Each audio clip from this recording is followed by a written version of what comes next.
Saudações internauta e bem-vindo a Angop. Chegamos para mais uma edição do seu Conversa Livre. Já sabe que à sexta-feira nós trazemos aqui uma conversa que é realmente livre. E hoje, com um tema que eu sei que lhe vai interessar, tem crianças em casa, há um plano de férias, não há?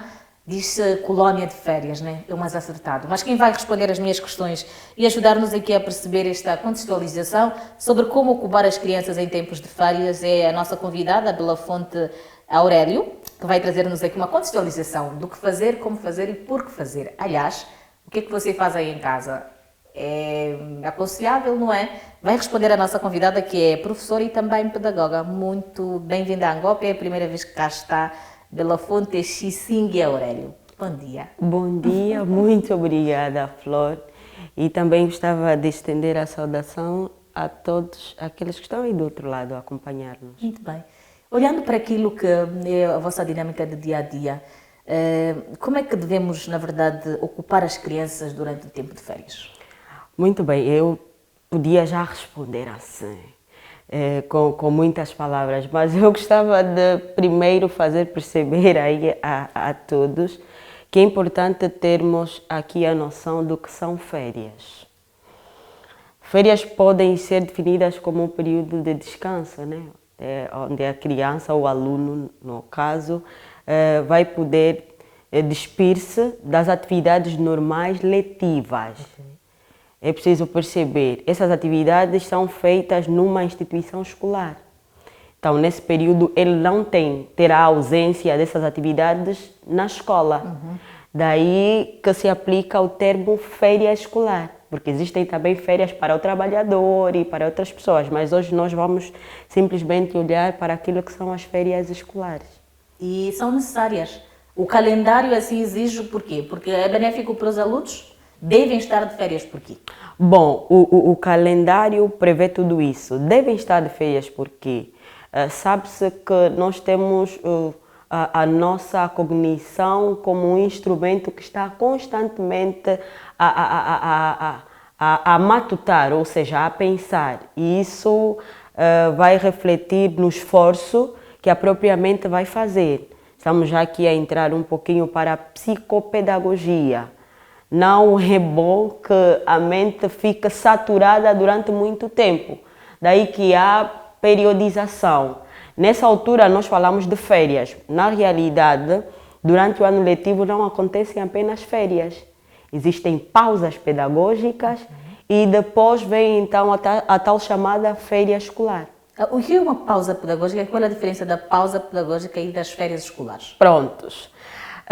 Pausas pedagógicas são aquele período muito mais curto que as férias. Por exemplo, para o calendário escolar angolano, nós respeitamos uma periodicidade em trimestres. Para os 3 trimestres existe uma pausa. E esta pausa nós denominamos-la como pausa pedagógica. Quer dizer, é um período mais curto com relação ao tempo que os alunos ficam em casa em férias, ou seja, uma pausa longa. Essas pausas normalmente são dadas depois também de uma prova do professor. Como é que acontecem? Eu preciso que nos ajude aqui a perceber, porque há muitas mães aí em casa que provavelmente tenham algumas dúvidas. Exato, que não percebem esse processo. Quando é que estamos?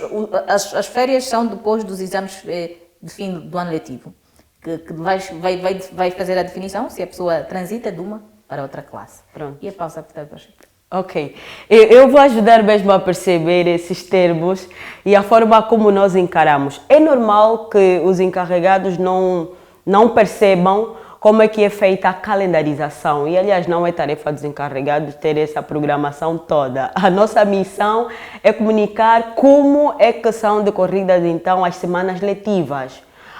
Como é que são feitas essas semanas? Para a nossa realidade angolana, falo porque existem outras realidades também, então é importante frisar sempre que temos uma particularidade como angolanos. Sim. Então, como é que acontece? Na realidade, as pausas pedagógicas são um período em que nós fizemos a avaliação do trimestre. Então, não pode acontecer com a prova do professor. As pausas pedagógicas acontecem com a prova do trimestre. Quando é que acontece a prova do trimestre? Acontece no período em que é feita já a prova do professor, ou seja, o professor já avalia o estudante, depois do professor avaliar o estudante, o próprio sistema educacional avalia também o estudante de forma geral. Depois desse período, então, é importante que os alunos tenham uma pausa. A pausa é dada aos estudantes e não a direção, ou seja, os outros intervenientes do processo de ensino e aprendizagem. Vai o professor, inclui até os encarregados de educação também. Nesse período eles participam ativamente no processo, porque depois tem a reunião com os próprios encarregados para apresentar os resultados. Sim. Os resultados obtidos. Então, a pausa pedagógica acontece no final de cada trimestre. Okay. Quantos trimestres é que nós temos no calendário? Agora temos 3 trimestres. 3 trimestres. E o estudante é avaliado durante este período todo. As somas destes trimestres vão ditar o resultado final. Exatamente. Que é dado agora em julho, para que em agosto se comece a fazer aqui a nova calendarização e as matrículas para ano letivo comecem em setembro. Prontos. Eu podia afirmar que é em julho, não é? Mas não é muito bem assim que acontece. Volto a tocar no quesito calendarização. A época para a publicação de pautas também é calendarizada. Agora, a dinâmica às vezes tem sido muito mais da responsabilidade de cada instituição. Por exemplo, se o Ministério da Educação dizer que devem ser publicadas as pautas no período de 1 a 5, por exemplo, de junho, devem ser feitas, ou seja, as instituições devem cumprir com este período. Para este ano letivo, para ter noção, o Ministério orientou que para as classes de transição, e queria chamar a atenção ao aspecto que a Flor falou sobre os exames. Existem classes de transição automática, existem as classes de exames. Nós estamos aqui a olhar ainda para as classes de transição, porque as classes de exames terminaram as provas ontem. Só a partir de agora é que começam... Exatamente. Então, nós vamos dar aqui pinceladas às classes de transição automática, essas que já terminaram. Que são? Que são, no caso, para o ensino primário temos a iniciação, a primeira classe, segunda, terceira classe, a quarta classe e a quinta classe, menos a sexta classe. Depois temos a 7ª classe para o primeiro ciclo do ensino secundário, temos a 7ª classe e a 8ª classe, sem contar com a 9ª classe. E para o segundo ciclo, temos então a 10ª e a 11ª classe. E a 13ª em certos cursos, que nesse período têm as chamadas PAP, a prova de aptidão profissional, que são as defesas que acontecem nas escolas para os cursos técnicos. Uau! Que aula! Na verdade estamos aqui. E é muito importante que se fale, porque às vezes nós, os encarregados de educação, não que não tenhamos este tempo para ir para a escola e sabemos tudo isso. Mas é fundamental porque isso é parte do processo de ensino e aprendizagem das nossas crianças. Eu agora lhe vou perguntar, nesta senda de ideias, o que fazer realmente em tempos de férias, já que os meninos estão em casa, nós estamos habituados a eles saírem de manhã e voltarem depois. Há uma pressão e há encarregados e há pais que têm dificuldade de lidar com crianças em casa, eles gritam, há barulho. Como acalmá-los sem que percam, na verdade, este momento único que é de viverem as férias escolares? Vamos partir do princípio de que a escola, não é considerada como a segunda casa, não é a segunda casa, é considerada como a segunda casa. Daí que o período que as crianças ficam na escola, os pais sentem-se descansados, porque têm a noção de que o meu filho está numa outra casa e a ser bem tratado, cuidado e ter aquela atenção toda. Mas eu também posso fazer uma análise equiparada a isso. É que, infelizmente, no próprio processo de ensino, Às vezes os encarregados de educação não percebem que o processo é conjunto. O que é que acontece? É que o aluno fica muito tempo na escola e isso está comprovado. O aluno fica passa mais tempo do que em casa. Vamos dividir o dia, temos o dia e temos a noite. E a fase de produção é no dia, não na noite. Porque quando chega a noite nós estamos cansados e depois o próprio organismo pede descanso. Então nós produzimos no dia. E nessa fase, nesse período de produção, a criança está na escola. E os pais quase que não têm noção do que é que se passa e outros mesmo não conseguem perceber qual é o real comportamento da criança. E quando chega ao período de férias encontram muitas dificuldades em lidar com essa adaptação da criança e chega a ser enfadonho. Nós recebemos muitos relatos de encarregados que, não tendo a calendarização, perguntam quando é que começam as aulas? Quando é que começam as aulas? Eu não consigo, nessa altura, suportar o meu filho. Aí é um erro. Por quê? Porque os pais não conseguem traçar atividades próprias para o filho durante o período que ele fica ausente da escola.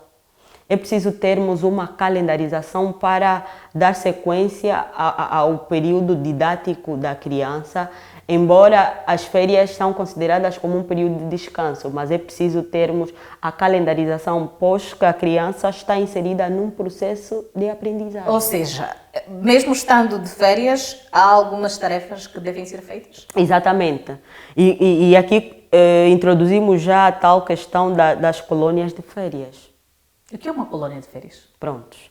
A colônia de férias é um leque de, se podemos assim definir, atividades que a criança vai fazer durante o período que não tem as atividades letivas normais na escola. Denomina-se colônias de férias. Por quê? Porque na colônia, não obstante ter algumas atividades letivas, ele aproveita aquele período também para conhecer outras coisas na colônia. Há brincadeiras, há o processo também de socialização na colônia de férias e há outras questões que ajudem o menino a desenvolver intelectual, física, social, em vários campos. Olhando para a realidade angolana, onde é que acontecem as colônias de férias? Porque os nossos filhos estão em casa, né? Eu penso que o meu não é o único, mas os colegas também. É na escola ou como é que acontece? A preferência é do encarregado de educação. Okay. Nós também temos noção de que a colônia de férias acontece apenas na escola. Não é verdade. Mesmo em casa é possível criar a colônia de férias. Como? Converse com um psicopedagogo, um pedagogo, não é? Para lhe ajudar a criar as atividades para o filho.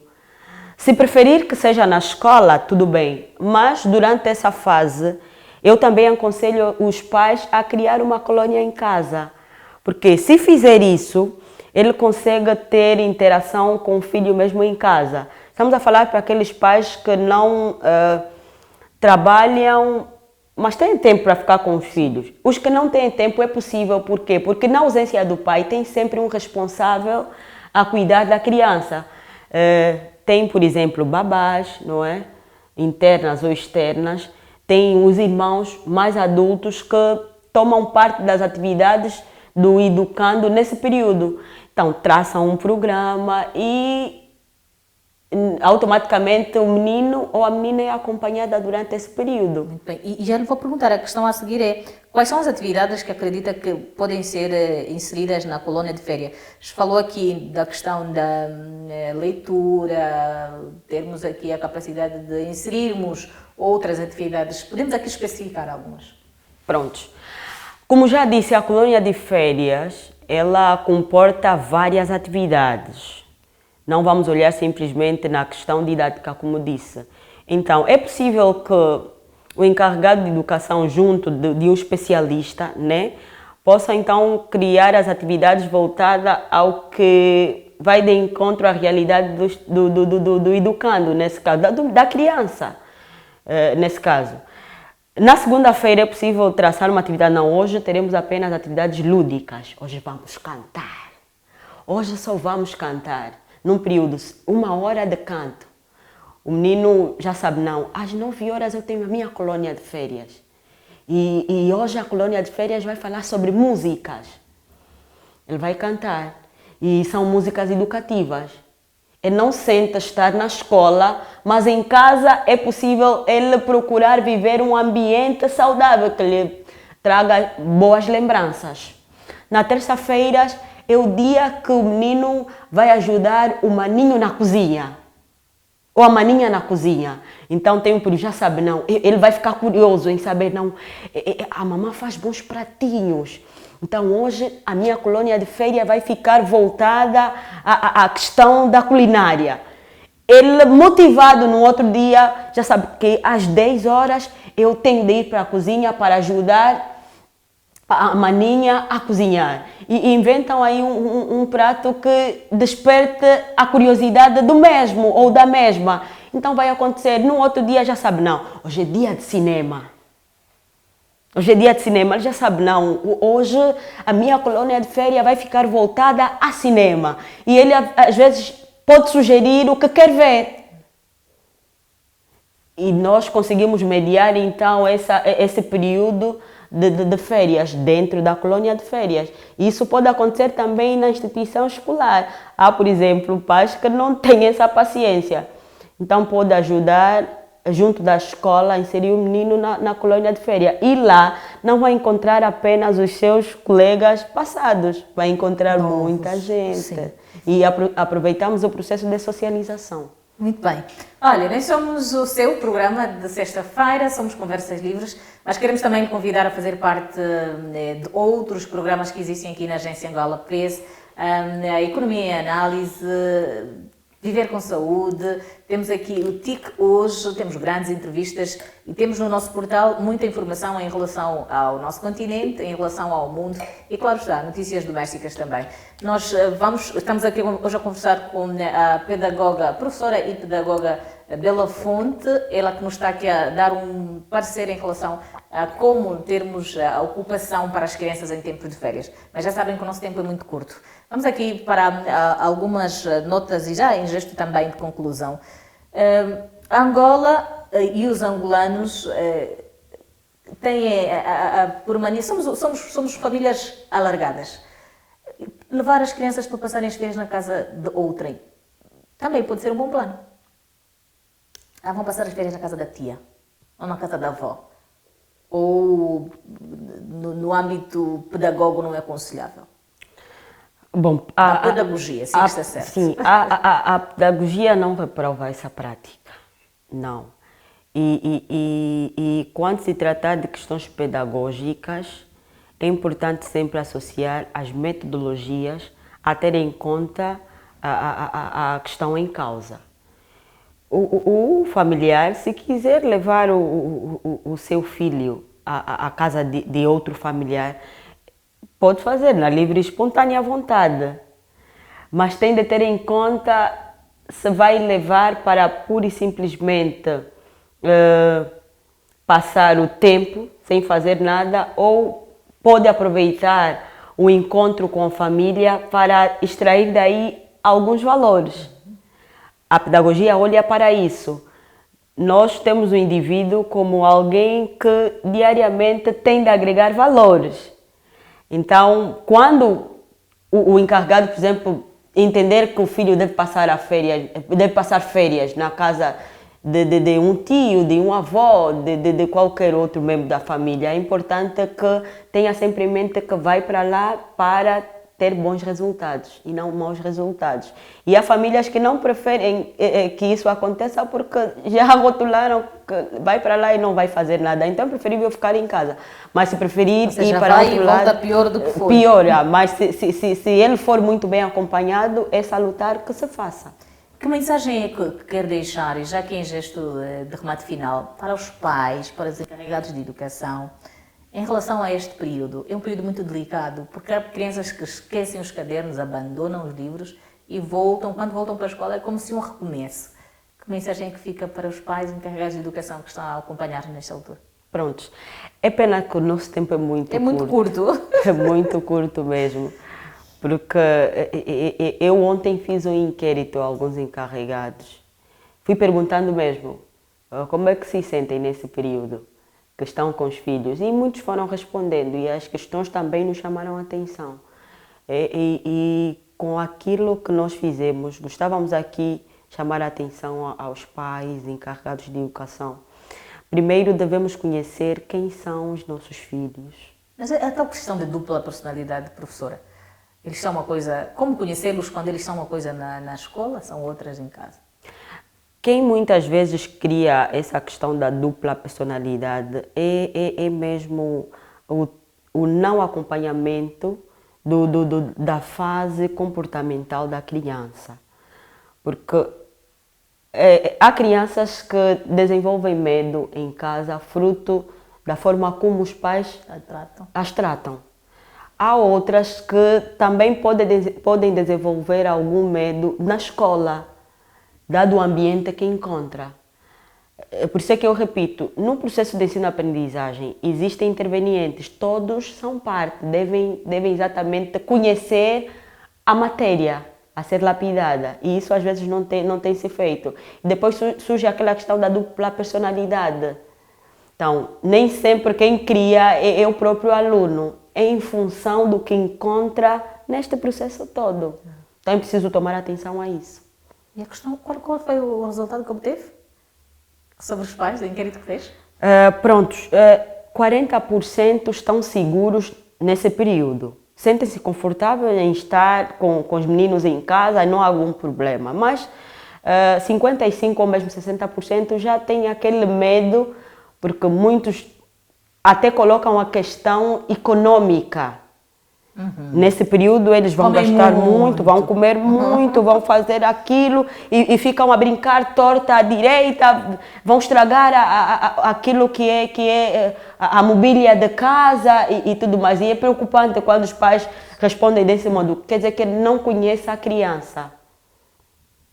Não conhece a criança. Então é importante que nós, primeiro, conheçamos a matéria a ser lapidada, para termos então um período de férias tranquilo, que deve ser um período de diversão, e se for diversão pedagógica, melhor.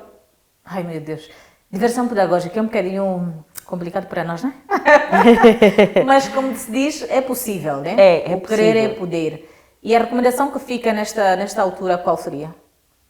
Pais encarregados de educação. Durante as férias não vamos deixar os nossos filhos à deriva. Se não tem tempo de ficar em casa para controlar qual é a dinâmica do filho, procure alguém que faça por si e no final do dia peça o relatório. E assim vai ter exatamente a ideia de quem é o filho no período que não está na escola. E outra, no final de semana, tenha tempo para ficar com o filho, para conversar, para saber como é que foi o período que esteve na escola. Assim consegue traçar metas para o próximo ano letivo. É fundamental que isso aconteça. É fundamental. A interação de pai e filho pode também ajudar na capacidade de ensino e aprendizagem. É um processo catalisador para que o educando tenha sucesso em cada etapa escolar. Uau. É. Olha, como disse muito bem a nossa convidada, o tempo é muito escasso e eu sinto aqui, na verdade, o sinal do nosso realizador que temos que fechar. Houve papás e mamães, é preciso aproveitar e acatar aquilo que disse a nossa professora e pedagoga também. É fundamental que os nossos filhos, que nós conheçamos os nossos filhos. Eu espero que vocês tenham aprendido alguma coisa. Nós voltamos daqui a 7 dias com outros dados, outros convidados e outras novidades. É claro que a nossa pedagoga volta numa outra ocasião com um outro tema. Por agora, muito obrigada. Volte sempre. Muito obrigada pelo convite. E boas convite. férias? Não está de férias? Não. É nesse período que nós mais trabalhamos. Tem que fazer as pautas e... Pautas e temos que traçar o plano pedagógico para o próximo ano. Exato. Sim, senhora. Então temos que pagar a propina. Eu costumava reclamar de pagar a propina. Esse é outro assunto. Como é que eu vou pagar? Temos que voltar aqui para falar sobre isso. Este é um outro assunto. Sim, porque não. Como é que a criança está em casa? casa e paga propina. Vamos falar sobre isso. Este é um outro assunto. Não é? Este é um outro assunto e não menos importante. Sim, é preciso que se fale sobre também. Yeah. Há noções que temos quanto ao pagamento de propinas que não estão muito bem explícitas. E nós não imaginamos o quanto é importante participar nisso e o que isso gera. Acima de tudo, o que isso gera para depois a gente não pensar que é só dar dinheiro. É só dar dinheiro, sim. E acima de tudo fazer e sermos parte do próprio processo. Exato, é o mais importante. Tens que voltar para falarmos sobre isso. Tá bem. Eu agradeço o convite. Foi o pedido mesmo, como disse, foi descontraído. E também aprendo muito quando há esses encontros. Muito bem. Conseguimos medir a pulsação nossa, não é? E mais preparados ficamos para enfrentar os desafios que temos. Sim, que não são poucos. Não. Obrigada em casa por nos acompanhar. Conversei hoje com Bela Fonte Aurélio, nossa convidada é pedagoga e professora também. Ela que trouxe-nos aqui dados muito importantes em relação a como preenchermos o tempo dos meninos agora que estão de férias. Fiquem todos bem, nós voltamos na próxima sexta-feira com outros convidados, como disse, e outras novidades. Até lá, beijinhos. Angola 50 anos. Preservar e valorizar as conquistas alcançadas, construindo um futuro melhor. Governo de Angola.